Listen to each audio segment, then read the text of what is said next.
Hello दोस्तों, अपन पढ़ रहे हैं राजस्थान का भूगोल। और राजस्थान के भूगोल में जो अपन पढ़ रहे हैं वे राजस्थान के अफवाह तंत्र के बारे में अध्ययन कर रहे हैं। राजस्थान का अफवाह तंत्र यानी कि नदी तंत्र है। ये लिख देता हूं मैं, राजस्थान का अफवाह तंत्र। सबसे पहले अपन ने इस राजस्थान के अफवाह तंत्र को 3 भागों में बांट करके अध्ययन किया। पिछली वीडियो में भी आप देख लेना। एक तो बनाया अपने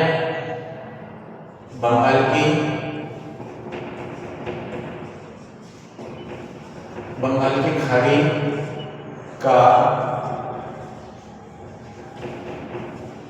अफवाह तंत्र। दूसरा है अरब सागरीय और तीसरा है आंतरिक अफवाह तंत्र। तो 3 प्रकार से राजस्थान में अफवाह तंत्र बनते हैं। यानी कि यहाँ राजस्थान से बहने वाली नदियां अपनी सहायक नदियों के साथ में बहती हुई भारत के बंगाल की खाड़ी से बनने वाले अफवाह तंत्र में अगर अपना जल उमेड़ती हो तो ऐसे अफवाह तंत्र को बंगाल की खाड़ी के अफवाह तंत्र के रूप में जानी जाती है। ठीक है, उन नदियों के नाम भी मैंने लिख दिए थे। और इसी अफवाह तंत्र की मुख्य जो नदियां हैं उन नदियों के बारे में अपन अध्ययन कर रहे हैं। सबसे पहले अपन ने ली चंबल नदी। चंबल नदी का उद्गम क्षेत्र, उसकी सहायक नदियां, कौन सी नदी कहाँ पर मिलती है तो उसके बारे में अपन ने अध्ययन कर लिया। आज इसी अफवाह तंत्र की, कौन से की, बंगाल की खाड़ी के अफवाह तंत्र की दूसरी नदी प्रारंभ करेंगे। उसका नाम लिख देता हूं मैं, वह है बनास। ये बनास नदी।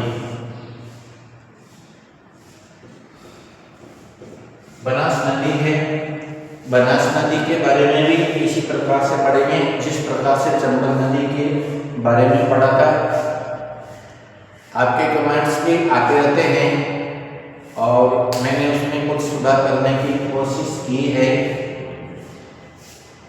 आपके ये जो अक्षर छोटे दिखाई देते हैं उनको थोड़ा जूम कर लिया करो, अब थोड़ा स्पष्ट नजर आएगा। आवाज में भी सुधार हुआ है, धीरे धीरे होता है। ये अपने पास जो बोर्ड है ये भी अब डिजिटल में परिवर्तन होगा और एक एक चीज को अच्छी तरह से समझते हुए पढ़ना।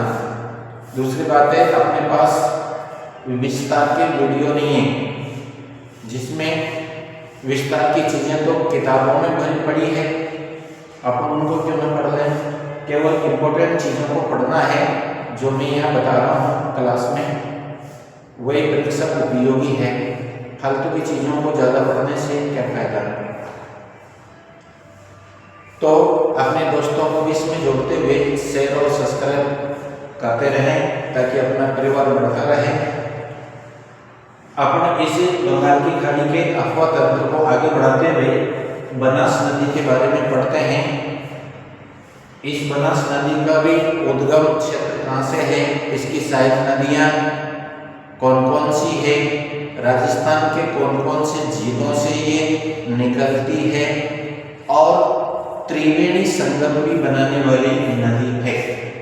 ठीक है, तो इस प्रकार से आप बिल्कुल स्वस्थ और खुले दिमाग से बिल्कुल मस्त होकर पढ़ते रहें।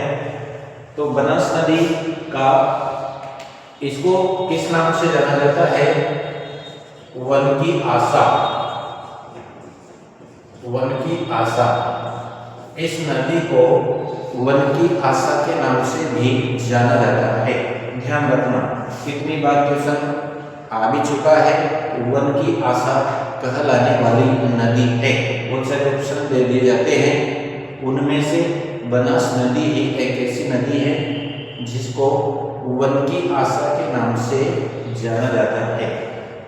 अब आगे बढ़ते हैं, इसका उद्गम कहां से होता है? ये राजसमंद जिले के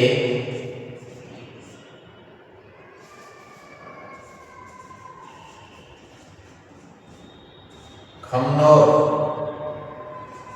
की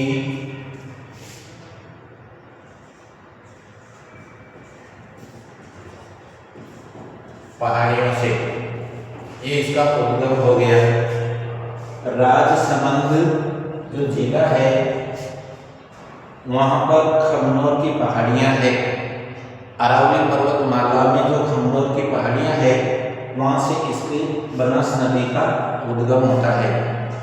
खमनोर की पहाड़ियों को याद रखने के लिए इतिहास में देख लो आप, इसका महत्व है किस नाम पर, इतिहास में इसका खमनोर का किस प्रकार से महत्व है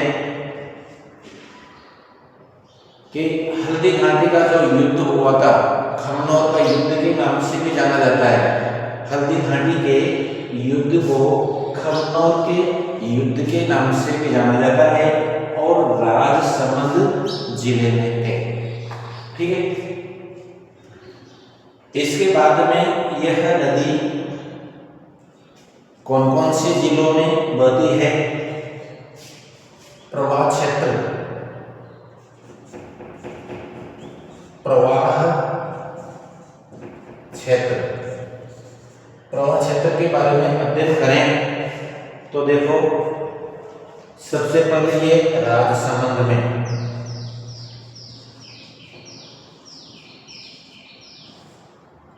फिर ये बहती है उदयपुर में,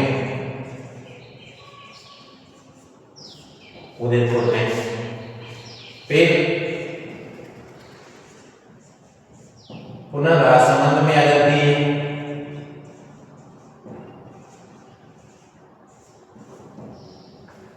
फिर बहती है ये चित्तौड़ में,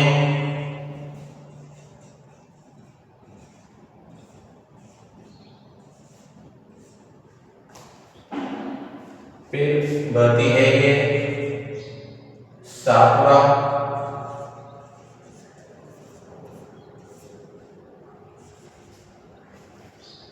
फिर ये बहती है भीलवाड़ा में,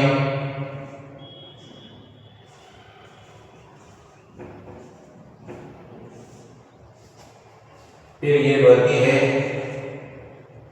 अब ये भीलवाड़ा में बहने के बाद में पहले तो केकड़ी जिला जो अजमेर से अलग नहीं हुआ था, उस समय अजमेर में जाती थी, परंतु अब केकड़ी में बहती है, केकड़ी, फिर ये बहती है टोंक में, फिर ये बहती है सवाई माधोपुर,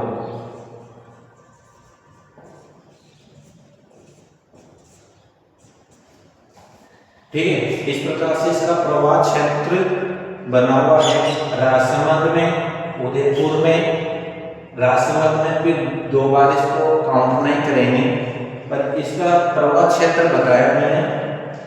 राजसमंद में, उदयपुर में, राजसमंद में, फिर दोबारा रहती है, फिर चित्तौड़गढ़ में, फिर शाहपुरा में, फिर भीलवाड़ा में, फिर केकड़ी में, फिर टोंक में और फिर एंड में सवाई माधोपुर जिले के जो रामेश्वर घाट नामक स्थान है वहां पर चंबल नदी में मिल जाती है।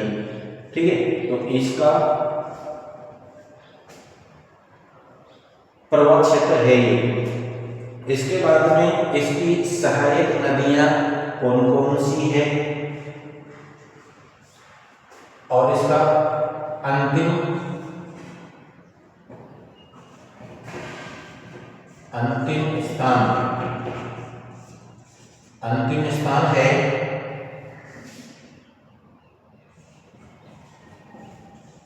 रामेश्वर धाम, सवाई माधोपुर जिले के रामेश्वर धाम नामक स्थान पर यह त्रिवेणी संगम बनाती हुई चंबल में मिल जाती है। इसके अंतिम स्थान पर त्रिवेणी संगम बनता है। किस का यह लिख देता हूं, त्रिवेणी संगम बनास प्लस चंबल प्लस सीप, ये तीनों नदियां रामेश्वर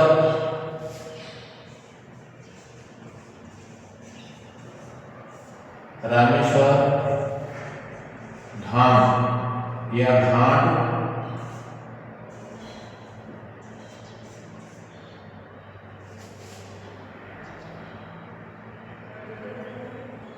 मिलती है।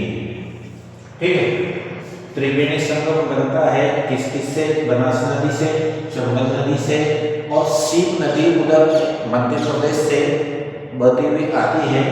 ये तीनों नदियां मिलकर के रामेश्वर घाट नामक स्थान जो सवाई माधोपुर जिले में है, वहाँ पर त्रिवेणी संगम मिलाती हुई ये बनास नदी चंबल नदी में मिल जाती है। इसके बाद में इसकी सहायक नदियां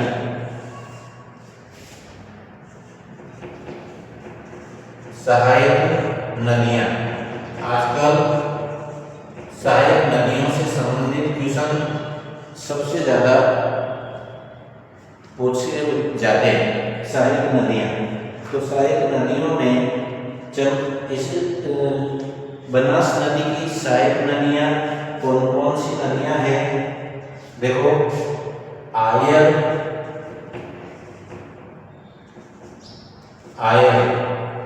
बाद में इसको बेलच बोलते हैं,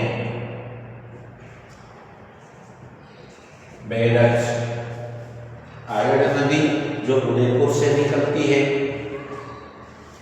कई इनकी सहायक नदियों के बारे में विस्तार से तो फिर बाद में पढ़ेंगे कहाँ से निकलती है। केवल ये ध्यान रखो कि बनास नदी की सहायक नदियां कौन कौन सी है, बेलच नदी, इसके बाद में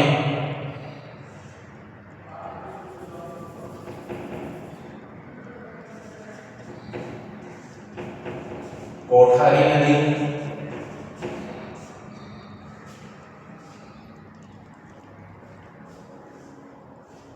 बेलच, कोठारी, खारी, मेनाल, बेलच, कोठारी, खारी, मेनाल, बेलच, कोठारी, खारी, मेनाल, डाई, बांडी,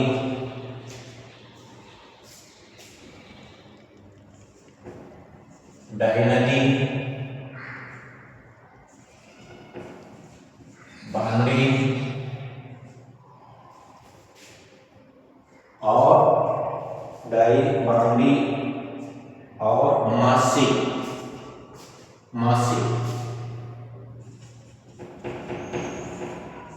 ये इसकी सहायक नदियां थे। ध्यान रखना, आयर प्रारंभ में तो इसको आयर बोलते हैं और इसके बाद में ये बेलच नदी के नाम से जानी जाती है। कोठारी नदी, खारी नदी, मेनाल नदी, डाई, बांडी और मासी, ये इसकी सहायक नदियां हैं। अब ये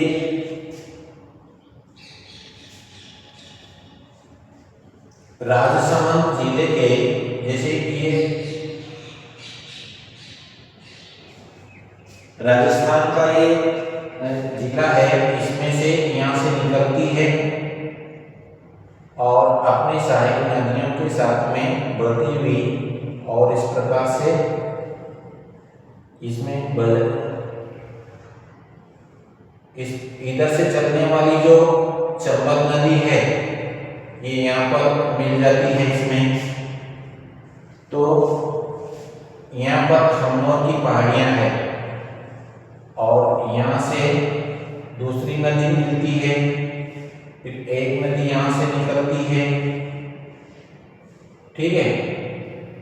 और इसी प्रकार से यहाँ से एक नदियों का तंत्र बन जाता है। तो इस नदी पर, कौन सी नदी पर, ये बनास नदी पर 3 त्रिवेणी संगम बनते हैं। यहाँ लिख देता हूँ, आपको तो केवल याद रखने योग्य बातों पर ध्यान देना है।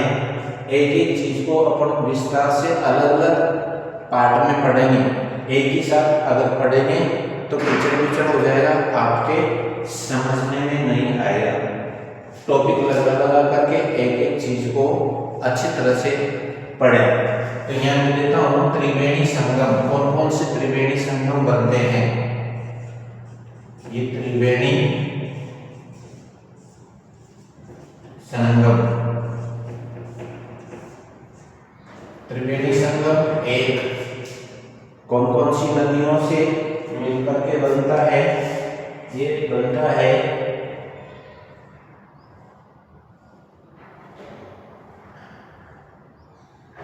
बेड़ज, मेनाल,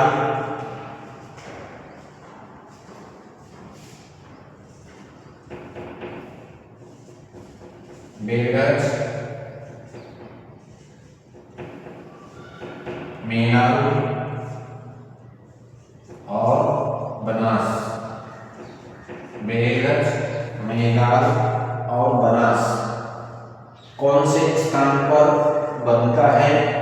ये बनता है बीगोद, चित्तौड़गढ़ में।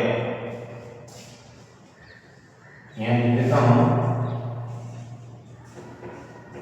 बीगोद, चित्तौड़गढ़ जिले में बीगोद नामक स्थान पर पहला ये त्रिवेणी संगम बनाती है। कौन सी नदी, बनास नदी। कौन कौन सी नदियों के सहयोग से, बेड़ज नदी के, मेनाल नदी के और बनास नदी के संगम से त्रिवेणी संगम बनाया। इसने पहला बीगोद नामक स्थान पर चित्तौड़ जिले में है। दूसरे नंबर का त्रिवेणी संगम कौन कौन सी नदियों के द्वारा बना। ये बनता है डाई खारी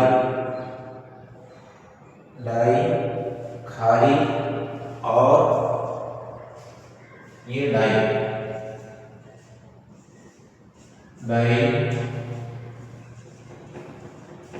खारी और बनास। डाई खारी और बनास, इन तीनों नदियों के संगम पर त्रिवेणी संगम बना। और ये कहां पर बना, ये बना राजगढ़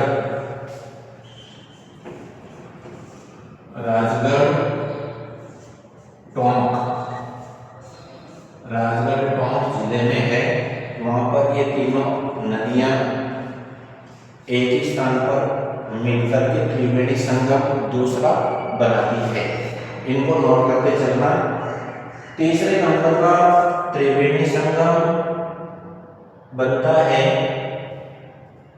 मासी बांडी। ये तीसरे नंबर का मासी नदी, बांडी नदी और बनास, ये देवधाम नामक स्थान टोंक जिले में देवधाम नामक स्थान पर ये तीसरा त्रिवेणी संगम बनाती है। तो ये त्रिवेणी संगम को अच्छी तरह से नोट कर लेना, याद कर लेना और इनमें से क्वेश्चन जरूर बन करके आता है। एक और बनास नदी पर टोंक जिले में एक बांध बना हुआ है, आप बताओ कौन सा है। ये देता हूं बांध,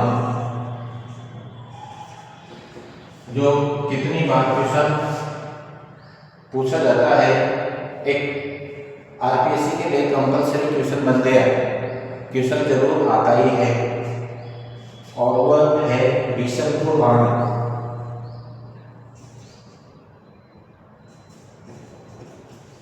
बीसलपुर बांध कौन सी नदी पर है?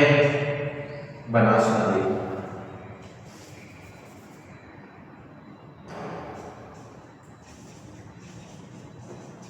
बनास नदी, ठीक है। तो अपन ने सबसे पहले राजस्थान के अथवा तंत्र को 3 भागों में बांट लिया।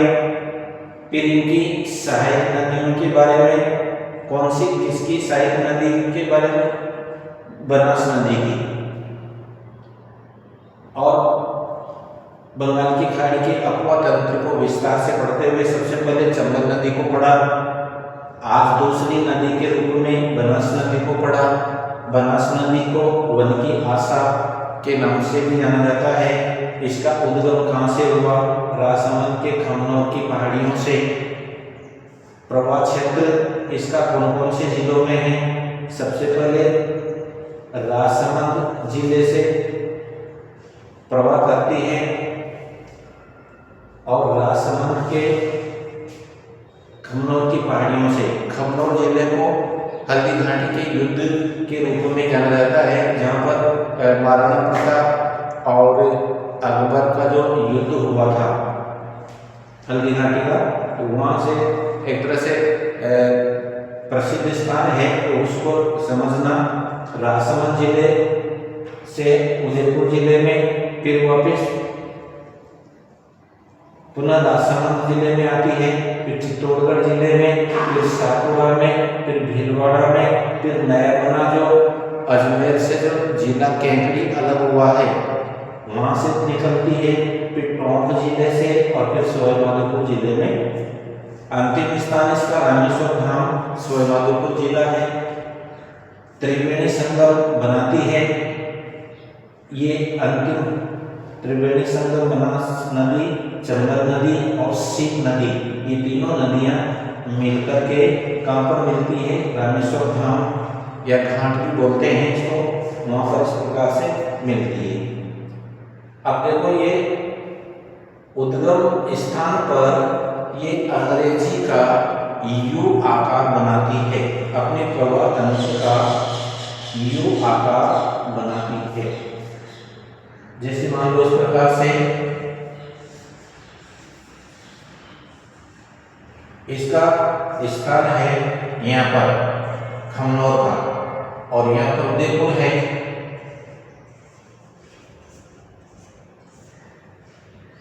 इधर चित्तौड़ है, इधर भीलवाड़ा है।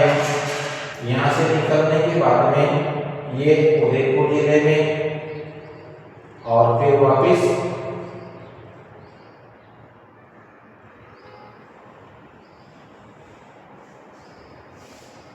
राजसमंद में जाती है। तो अंग्रेजी का यू आकार बनता है। इसके उद्गम क्षेत्र में यह लिख देता हूं बनास नदी।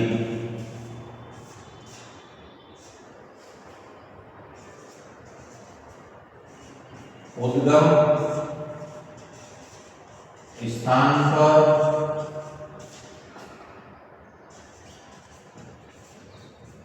अंग्रेजी का यू आकार बना बनाती है।